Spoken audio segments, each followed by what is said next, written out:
எல்லாருக்கும் வணக்கம். இன்றைக்கி காலையில் ஒரு நியூஸ் ஒன்று பார்த்தேன். என்னென்னு பார்த்தீங்கன்னா, நம்ம வடக்கன் அஜித், அதாவதுங்க நடிகர் அஜித் சொல்கிறேன்.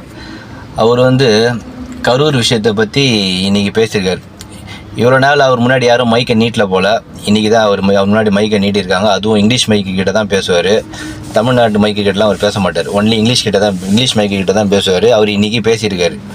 இவ்வளோ நாள் அவருக்கு எதுவும் தெரியாது. அதாவது ட்விட்டரில் ரேஸுக்கு போகிறேன், அதை கிழிக்கிறேன், இதை பிடுங்குறேன்னு சொல்லிட்டு ஒன்றும் பிடுங்கலை. ஆனால் அதை ட்விட்டர்லலாம் போட்டுருவார். புரியுதுங்களா?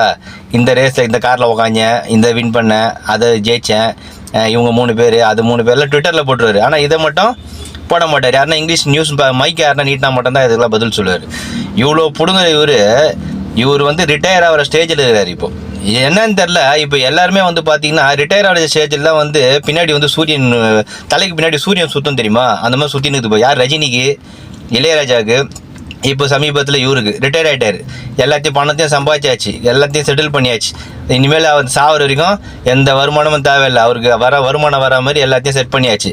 இப்போ உபதேசங்கள் யார் 3 பேருமே தான் சேர்த்து சொல்கிறேன். இளையராஜா சரி, ரஜினிகாந்த் சரி, நம்ம வடக்கன் அஜித்தும் சரி, எல்லாருமே இப்போது எல்லோரும் குடும்பத்தை தான் பார்க்கணும். எங்களுக்காக யாரும் பார்க்காதீங்க. நாங்கள் உங்களுக்கு நீங்கள் எங்கள் மேலே வச்சுக்கிற அன்புக்காக தான் நாங்கள் நடிக்கிறோம். நம்ம இவர் இவ்வளோ கஷ்டப்பட்டாராம் சினிமாவில் நடிக்க சொல்ல, இவ்வளோ கஷ்டப்பட்டாராம். ஏன்னா கோடியாக நீங்களாக கஷ்டப்படுறீங்க. எவ்வளோ பேர் டூப் வைக்கிறாங்க. ஒரு குனியத்து கூட டூப் வச்சு தான்டா எடுக்கிறீங்க.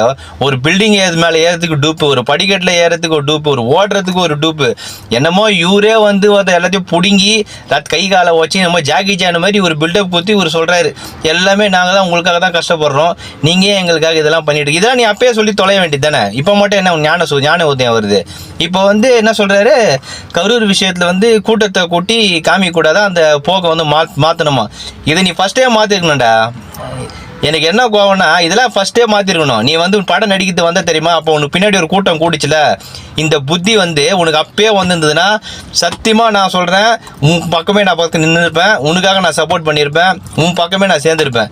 எல்லாம் முடிச்சுட்டு இப்போ நக்கரை பத்தியா, இதுதான் உன்னை பார்த்தா இந்த வடக்கன் வந்தேரிங்கன்றதை நீயும் ப்ரூவ் பண்ணிட்ட, ரஜினியும் ப்ரூவ் பண்ணிட்டான். இந்த 2 நாயங்களும் ப்ரூவ் பண்ணிட்டீங்க வந்தேரிங்கன்னு. உங்களுக்கு தமிழ்நாடை பற்றி கவலையும் கிடையாது, எவன் அழிஞ்சு போனாலும் கவலையே கிடையாது. ஆனால் உங்கள் பின்னாடி சில கூட்டம் சுற்றினுக்கு தெரியுமா, அவங்களுக்கு என்னைக்கு தான் அறிவு வரும்னு தெரில. அது கடவுளுக்கு தான் வெளிச்சம். எனக்கு கூடிய சீக்கிரம் நீங்கள் 2 பேரும் ஒழிஞ்சு இந்த தமிழ்நாட்டை விட்டு ஒழிஞ்சு போனாலே பெரிய சந்தோஷம். அதுவே தமிழ்நாட்டுக்கு ஒரு தத்திரம் ஒழிஞ்ச மாதிரி நாங்கள் நினச்சி